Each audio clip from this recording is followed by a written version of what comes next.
This week afternoon art is all about the life cycle of the beautiful monarch butterfly, from egg to caterpillars to the beautiful green chrysalis, which then hatches into the adult monarch butterflies. So you're going to need some kind of reference photos of each of the life cycles. I printed out several different photos to use for my art project, and I'm going to keep those close by.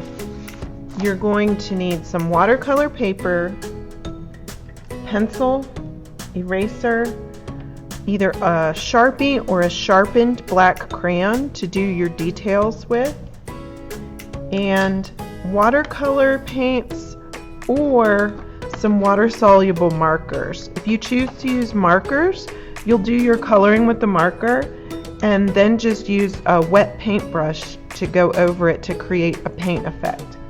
One last thing you're going to need to create these cool textured areas is some salt from your kitchen, and we're just going to sprinkle a little bit of that on our wet paint. So let's get started. So to begin today's lesson, I'm going to draw the different stages in the monarch's life. I'm going to leave some reference photos up here that I'll be looking at as I draw.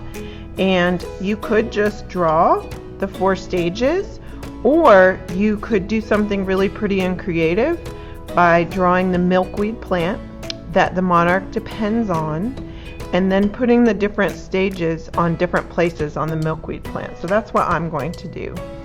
So I will start by drawing the milkweed plant with my pencil. Okay, so I will make one stem kind of over here.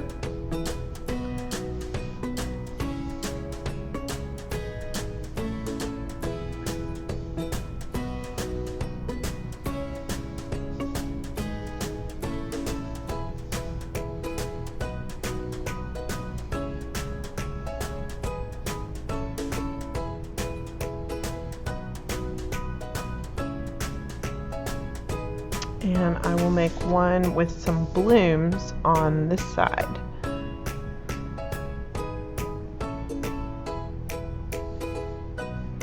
And these do have a thick stem.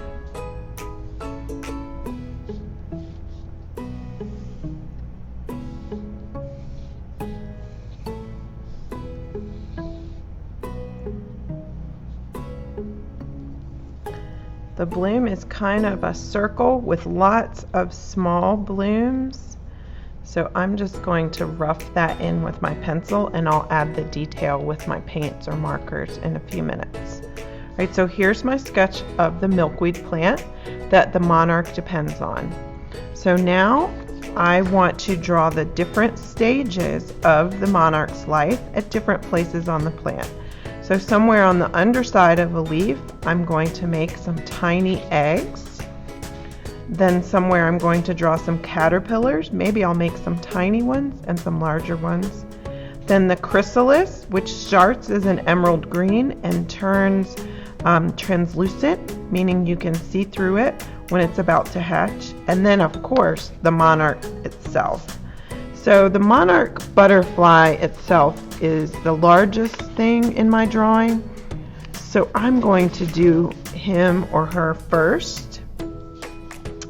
And I think I'll put one right here in the center. I might need to erase some of my leaf shapes. So here will be,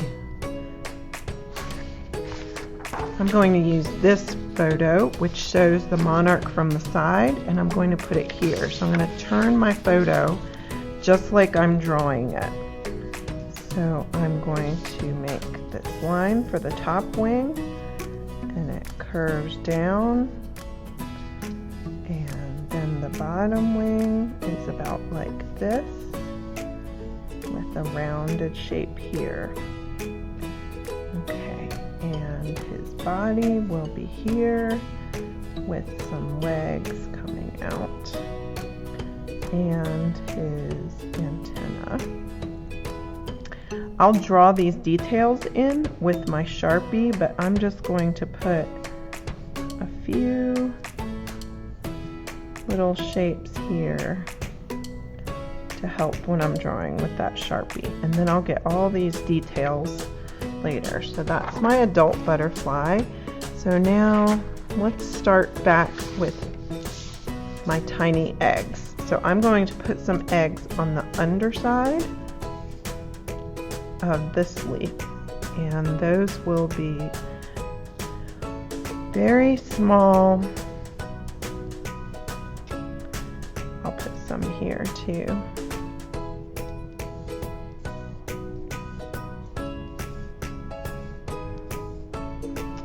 Very small, kind of a whitish yellow when I'm doing those. And next we need to do a caterpillar. So I've got my reference photos of a monarch caterpillar on milkweed. Here's a small one which is more yellow and black. So let's put him right here, and I'll do the stripes in a minute. And then this guy who's a little older, let's put him on this one.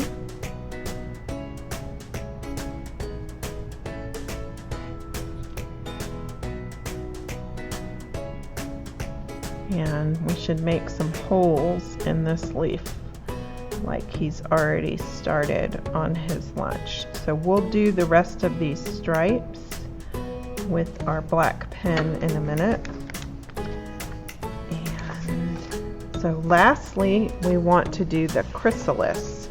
So it's going to be kind of an emerald green. If you have some gold at the very end, you can put some gold on there. If not, maybe a little bit of yellow. So the chrysalis is usually high up on the plant and hanging down.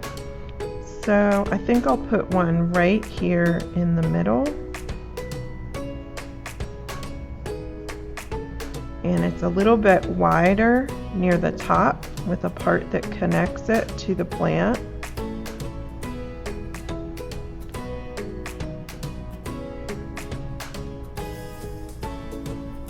All right. And now we're ready to ink in the black parts of our artwork.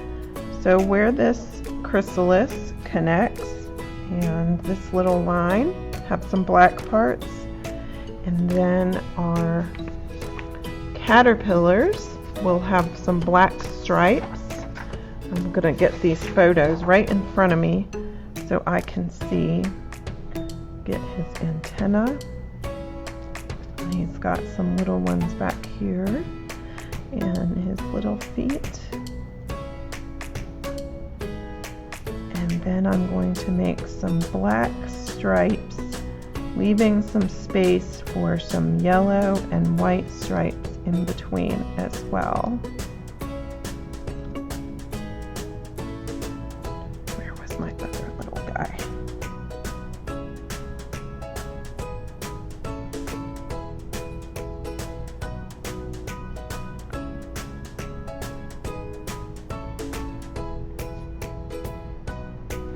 And then the black parts on my monarch. I'm going to keep my photo here. All right, so the body and some legs.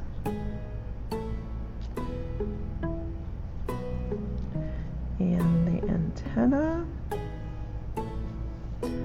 which curve a little bit right at the end. So now his wings. The monarchs have a very special pattern on their wings. Let's do our best to make our drawing accurate to nature.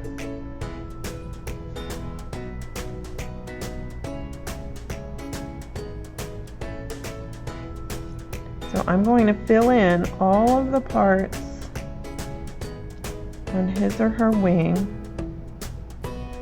that would be black with my Sharpie or black crayon.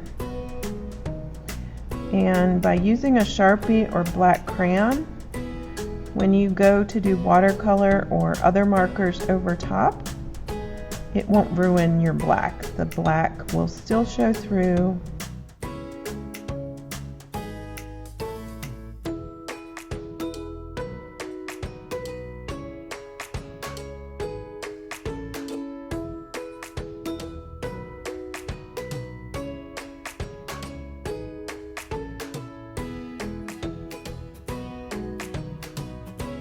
now I'll start to paint. Alright, so I have my reference photos close by, and I'm going to start to paint. I'm going to do the leaves first of my milkweed plant, and I've got these watercolors here. So I'm going to start by getting them nice and wet, and I'm going to mix up green with a little bit of yellow to make that color for my milkweed plants.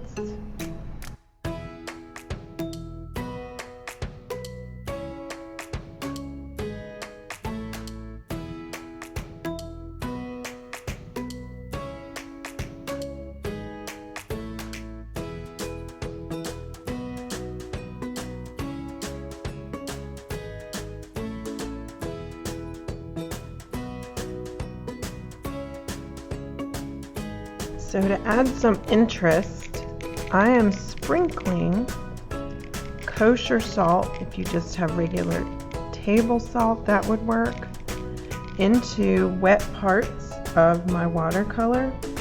And if something is already dried and I want to do this cool effect, I can just go back and put some water or more paint on. And while that's wet, I'm going to sprinkle the salt to make some really cool textural effects. And once your painting is dry, you can rub that salt off and see what cool textures you've created with the salt. If you'd like, you can go ahead and do some paints in the background. Use your imagination for what colors you might choose.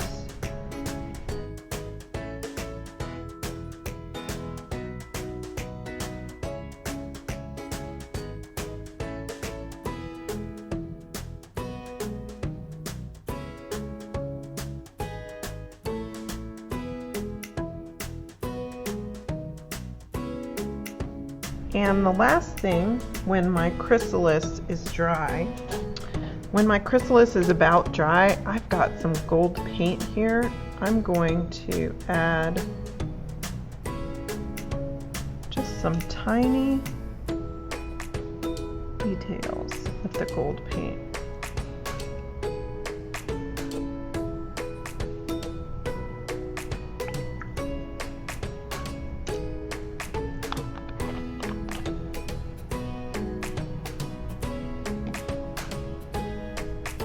We'll give that a few minutes to dry so that the salt can do its work and the watercolors can blend and dry. And I'll show you an image of what it looks like when it's complete. Now that my painting is dry, you can see the interesting texture. I scraped off all of the salt once it was completely dry, and you can see the interesting bits of texture that the salt left in my wet paints as they dried. So that's just a really fun trick to add some interest and texture to your watercolors. It works really well on these leaves and flowers. I hope you enjoyed this project, and we'll see you again next time.